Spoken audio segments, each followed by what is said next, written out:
94.3 माई FM पर जीना इसी का नाम है। मैं हूँ माही।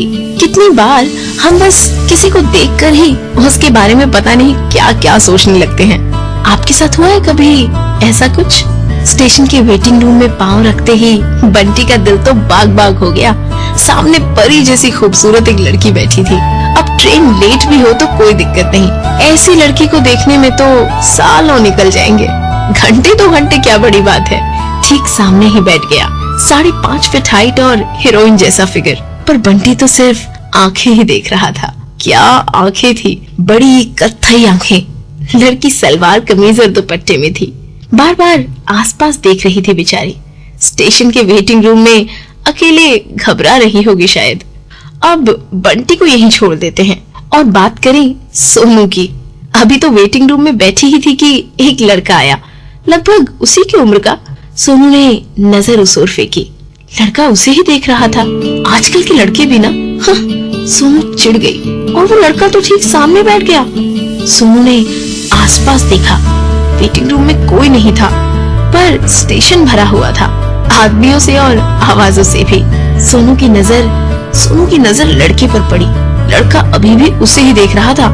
बिल्कुल बेकार टाइप का होगा, पूरे दिन घूमना फिरना बस और लड़कियों को घूरना। सोनू ने अपनी नजर फेर ली और बैग, पर्स, मोबाइल सब चेक कर लिया।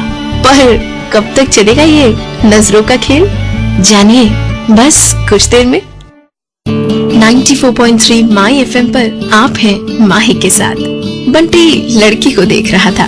माँ हमेशा ऐसी लड़कियों की ही बात करती है, सलवार कमीज पहनी हो, सर पे दुपट्टा हो और आंखों में शर्म हो। ऐसी ही लड़की सामने बैठी थी। माँ देखे तो अभी इसके साथ शादी तय कर दे। बंटी मुस्कुराया। कितनी शांत, संस्कारी और शालीन लड़की थी। बंटी की नजर बार बार उस लड़की से टकराती थी। लड़की थोड़ी अनकंफर्टेबल दिख रही थी, शायद उसका फोन नहीं लग रहा था। बार बार ट्राई कर रही थी। बंटी को मन हुआ कि अपना मोबाइल दे दे, पर इतने में उसका फोन बज उठा। लड़की ने फोन उठाते ही पूछा, कहाँ तक पहुँचे आप? अब तो बंटी सोचने लगा कि आवाज भी कितनी अच्छी है और भाषा भी पापा या दादा से बात कर रही थी शायद। इतने में ही बंटी का फोन भी बज उठा। कॉलर ट्यून पर हनी सिंह की आवाज सुनाई दी और लड़की ने नाराजगी से बंटी की ओर देखा। लो बोलो, हनी सिंह की कॉलर ट्यून। सिर्फ लफंगा दिखता नहीं है, सोच में भी वैसा ही है लड़का। सोनू ने मन ही मन सोचा। लड़का फोन पर बात कर रहा था, शायद अपनी गर्लफ्रेंड से झगड़ा कर रहा था। सोनू ध्यान से सुन रही थी। लड़का पूछ रहा था, अभी 1 घंटा? बार बार तुम ऐसे चली जाती हो, मुझे अच्छा नहीं लगता। मेरा ध्यान कौन रखेगा? अब से ऐसा नहीं करना, कहकर लड़के ने फोन पटक दिया। सोनू मन ही मन उसकी गर्लफ्रेंड की हालत पर तरस खाने लगी। बेचारी चुपचाप सुन रही थी सब कुछ। और इन भाई साहब को देखो, झाड़ दिया। कितनी मुश्किल से लड़कियां घर से निकलती हैं, इसे क्या पता होगा। लड़के ने फोन रख के फिर से सोनू को घूरना शुरू किया और उतने में ही कैंटीन का एक आदमी दिखा। आगे क्या हुआ जानिए बस कुछ देर में। 94.3 माई एफएम पर मैं हूँ माही। बंटी तो बरसों से भूखा हो, उस तरह उसने खाने का ऑर्डर दिया। ऑर्डर देते वक्त उसे विचार भी आया कि लड़की को पूछे, और फिर पूछ ही लिया, चाय नाश्ता कुछ? पर वो बेचारी शर्मा रही थी, खुद खा पी भी नहीं रही थी, पर फोन पर दादा या पापा जो भी हो कितने प्यार से उससे पूछ रही थी, आपने कुछ खाया? ट्रेन में मिल रहा है सब कुछ? सीट तो अच्छी है ना? वगैरह वगैरह। बंटी देख रहा था कि लड़की ने नजाकत से अपने बैग से डिब्बा निकाला। थोड़ा खाके उसने प्यार से डिब्बे को बंद करके वापस रख दिया। कितनी समझदार होगी, अपने पापा के लिए भी बचा के रखा है। कहाँ मिलती है ऐसी समझदार लड़कियां आजकल। अब बिना एक दूसरे से कुछ बोले भी कितना कुछ जान रहे थे दोनों एक दूसरे के बारे में। पर और क्या जानना बाकी था, पता चलेगा बस कुछ देर में। 94.3 माई एफएम पर आप हैं माही के साथ। सोनू इरिटेट हो गई। सामने बैठा लड़का कितना कुछ खा रहा था, समोसे, पकोड़े, पूरी भाजी। घर में बेचारी माँ इसके लिए बना बना के थक जाती होगी और ये गर्लफ्रेंड के चक्कर में घूम रहा है। बीच बीच में गर्लफ्रेंड को फोन करके पूछ रहा है, कहाँ पहुँची ट्रेन, कितनी देर लगेगी, और फिर खाने में बिजी हो गया। सोनू ने ट्रेन चेक करने के लिए बाहर स्टेशन पर टहलने का तय किया। बाहर निकली और लड़के को सामान का ख्याल रखने की सूचना देकर फिर स्टेशन पर पहुंची। ट्रेन आने में अभी देर थी। 1-2 मैगजीन खरीदे और कॉफी हाथ में लेकर पहुंच गई वेटिंग रूम में। लड़का वेटिंग रूम में टहल रहा था। सोनू को देखकर बोल उठा, अरे मैंने सोचा आप, पर फिर चुप हो गया। सोनू लेकिन सोचने लगी कि ऐसे रोमियो जैसे लड़के बस बात करने का बहाना ढूंढते हैं, लेकिन ये आंख मिचोली कब तक चलेगी, जानिए बस कुछ देर में।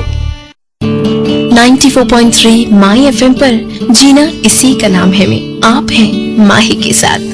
बंटी परेशान हो गया। ये लड़की स्टेशन पर क्यों आई होगी? जमाना कितना खराब है, स्टेशन पर तो कैसे कैसे लोग होते हैं। हकीकत में तो ऐसी लड़कियों को बाहर निकलना ही नहीं चाहिए। उसके पापा या दादा या जो भी है वो कितने अजीब है कि लड़की को सामान के साथ स्टेशन पर बुलाया है। बंटी बड़ा परेशान था, इधर उधर चक्कर लगाए। बंटी को लगा कि कुछ बातें करे, पर वो तो जैसे मुंह पर पट्टी लगाए बैठी थी। पता नहीं बात करना नहीं चाहती थी या परेशान थी। इतने में अनाउंसमेंट हुई और ट्रेन आ पहुंची। बंटी उठकर खड़ा हुआ और साथ में लड़की भी। ये तो साफ हो गया था कि दोनों को एक ही ट्रेन का इंतजार था, पर किसको किस लिए बताती हूँ बस थोड़ी देर में। 94.3 माई FM पर आप हैं माही के साथ। बंटी और सोनू दोनों जिस काम के लिए आए हैं अब उस तरफ आगे बढ़ रहे हैं। मंजिल तो एक ही थी पर रास्ते काफी अलग। सोनू दौड़कर ट्रेन का डब्बा ढूंढ रही थी। थोड़ी देर बाद उसके चेहरे पर हंसी दिखती है। डिब्बे के दरवाजे पर खड़ा है उसका बॉयफ्रेंड समीर। भागकर आज शादी करने वाले हैं दोनों, और इतनी भीड़ में भी अपने बॉयफ्रेंड को लिपट गई। और उसके बाद के डिब्बे से बाहर आ रही बंटी की माँ।